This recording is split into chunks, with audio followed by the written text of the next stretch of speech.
Good evening, Bahamas. On the broadcast tonight, the Democratic National Alliance leader blasts the Prime Minister over his failure to deal with two cabinet ministers rocked by scandal.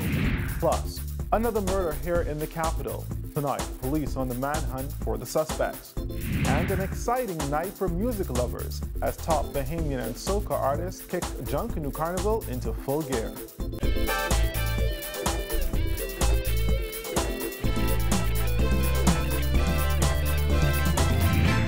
News is brought to you by Alive, the nation's newest and best LTE network.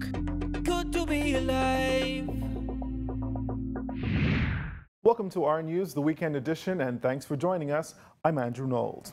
Leader of the Democratic National Alliance, Branville McCartney, says he is still not clear on how exactly some members of the Progressive Liberal Party are showing their faces on the campaign trail following calls for them to resign in the face of scandals just days ahead of the general election. Giorgio Bain reports.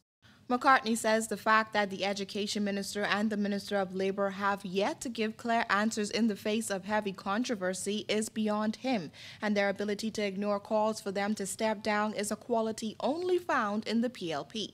The Prime Minister, that would not happen under my watch. The Prime Minister is silent on this, and it's disgraceful. And it's an embarrassment not only to our way of governance here, but internationally it's an embarrassment to our country, you know. And the Prime Minister is to blame, and he's gone silent. He's not said anything. He's avoided questions. Many question whether Prime Minister Christie knew about the allegations made about his cabinet ministers. McCartney says Christie must go. It's highly unlikely that the Prime Minister did not know. You know, we've heard that excuse over the last 5 years when things happened. He would say he was blindsided. He would say he did not know. It's very unlikely that the Prime Minister, who sits in that cabinet with these persons at least once a week, who appointed these persons to represent the Bahamas and the negotiations with the new owners of Bahamas, did not know.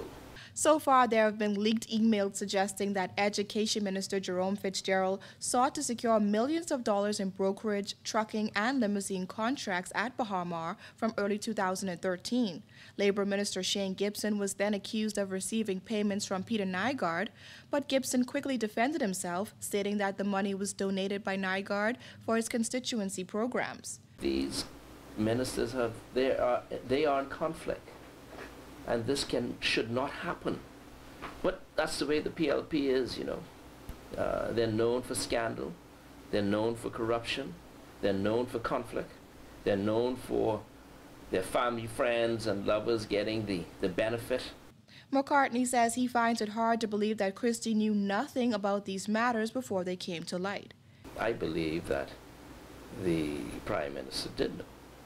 And he ought to be asked about it. And he ought to give the Bahamian people an answer.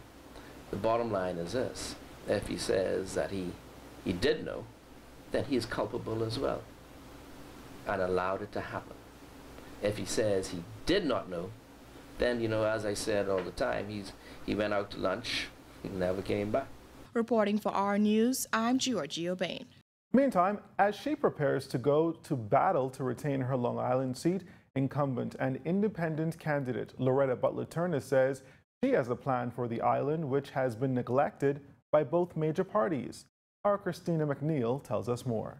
Controversy surrounding the Long Island Member of Parliament from the moment she became the first leader of the opposition, but she made her case early on for better leadership.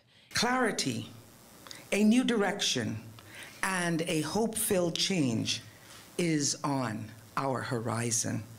At that time, she enjoyed the support of F&M members of Parliament who became known as the Rebel Seven. By the time of the parliamentary term, Butler Turner found herself with her F&M ratification rescinded, leaving her as an independent candidate for Long Island.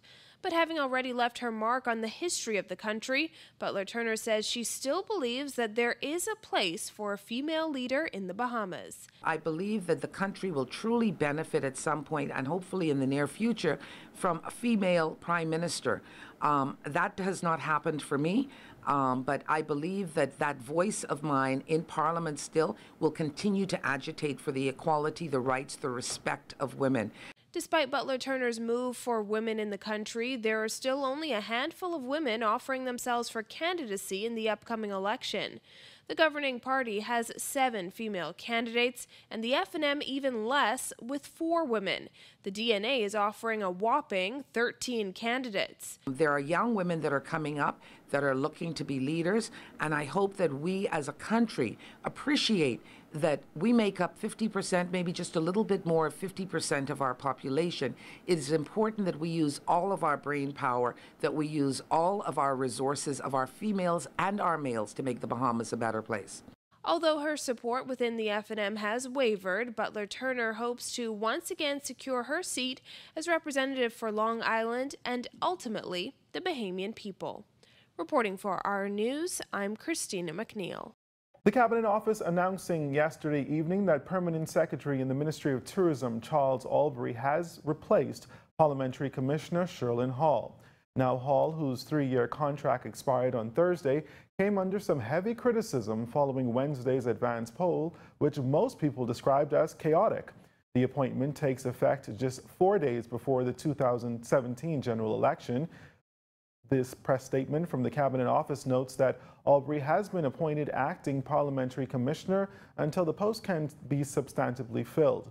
The statement went on to say that Albury has served with distinction in the public service in various ministries for more than 30 years, and that the government looks forward to drawing on his extensive experience in the public service and, in particular, his previous distinguished service in the Parliamentary Registration Department.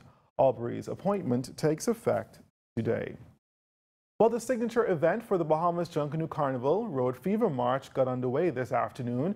But before carnival bands lit up the streets of New Providence during today's march, music lovers packed Arawak Key on night 2 of Bahamas Junkanoo Carnival. April Sands has the highlights. Thousands of soca lovers lined up outside the Junkanoo Carnival site on Arawak Key last night to soak up the sounds and vibes of night 2 of Bahamas Junkanoo Carnival. It was another successful turnout at the 3-day festival, which featured major soca superstars like Machel Montano. Bahamians danced and waved till the wee hours of the morning as local and international recording artists mashed up the stage. About the turnout tonight, because last night there weren't as many people, but I guess everyone decided to come out on the Friday, and I'm happy. The crowd is nice and hyped. We're having a good time. I love it. We're looking forward to Machel Montano and having really a lot of fun right now. The decision to postpone Junkanoo Carnival till after the general election sparked outrage both locally and abroad, prompting the government to step in and revert to the original dates. Well, we met a few visitors who traveled from abroad and said they were far from disappointed. It's been really good so far. We're here as media, so we're taking a lot of photos, taking a lot of video. I don't know, we're really looking forward to seeing some more of the bands, and it's really good. To be honest, I don't know so many of the artists, but I love the vibe, the energy. It's a lot of fun. Another highlight of the night was the final round of the annual Music Masters competition. In addition to competing for the $20,000 prize, semi-finalist Cupid says he was just as excited about coming out and enjoying the crowd. The platform of Bahamas Junkanoo Carnival is amazing. You know, I've been an active, entertainer, rake and scrape cultural artist for the past 8 years, and since I started this journey, the Cupid brand is now, it allows me to push my brand out to a broader audience who don't really know I've been doing music. So something like this is, for the artists, I'm very grateful to be a part of. I'm just thankful to make it to the finals. You know what I mean? Tonight is Junkanoo Carnival's last night. The 3-day festival will be capped off by a concert featuring an exciting lineup of artists, including headliner, reggae legend Barris Hammond. Reporting for our news, I'm April Sands. Still ahead tonight, police on the hunt for the suspects behind an early morning fatal shooting. That story and more when our news returns.